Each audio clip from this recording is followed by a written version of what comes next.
আমরা গণতন্ত্র সৃষ্টির মাধ্যমে এই ফ্যাসিবাদের শেষ করতে চাই, ফ্যাসিবাদকে বিতাড়িত করতে চাই। এটাই হচ্ছে বিএনপির নীতি।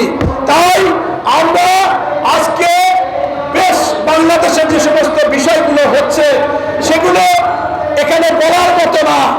যারা দেখেছি আগে আমাদের এই মহিলা নেতৃত্ব বেগম খালেদা জিয়ার অধীনে এমপি নিয়েছেন, ধানের শীষ মার্কা নিয়ে নির্বাচন করেছেন, এমনকি তাদের মেন লোক মন্ত্রিত্ব নিয়েছেন, তারা এখন বিভিন্ন জায়গায় ওয়াজ নসিহত করে নারী নেতৃত্ব হারাম। আরে ভাই, সেই দিন আপনারা কোথায় ছিলেন যেদিন এই মন্ত্রিত্ব নিছে আপনাদের দলের প্রধান এবং সেকেন্ড ম্যান মন্ত্রিত্ব নিয়ে হারামায় শেষ করেছেন? সেই সময় নারী নেতৃত্ব হারাম ছিল না।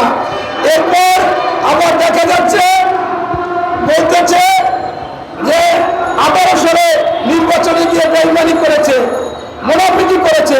আরে ভাই, আপনারাই তো 25টা আসন নিয়ে নির্বাচন করেছিলেন ধানের শীষ মার্কা নিয়ে। আপনারা মুনাফিক না, মুনাফিক হচ্ছে এই দল। আবার দেখি নতুন করে যারা এই কিংস পার্টি বলারা সরকারের কাছে থেকে নির্বাচন করতে চাচ্ছে, তারা দেখি পিজি হাসপাতালে যারা নতুন করে চাচ্ছে তারা ভিআইপি কেবিন আটকিয়ে রাখে, রুগীর কেবিন তারা আটকিয়ে রাখে।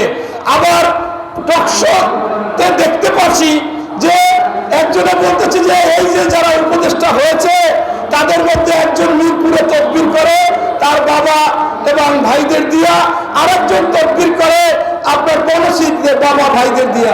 এই কেমন কথা? আবার পেপারে দেখলাম যে আপনার যারা উপদেষ্টা আছে তাদের মধ্যে 14-15 জন একটা গাড়ি ব্যবহার করার কথা 3টা-4টা গাড়ি ব্যবহার করে, প্রতিটি গাড়িতে আপনার অক্টেন প্রতিদিন বিল করে নিয়ে যায় 18 লিটার 20 লিটার। এটা কেমন কথা বাবারা? তোমাদেরকে এই জন্য আনা হয়েছিল?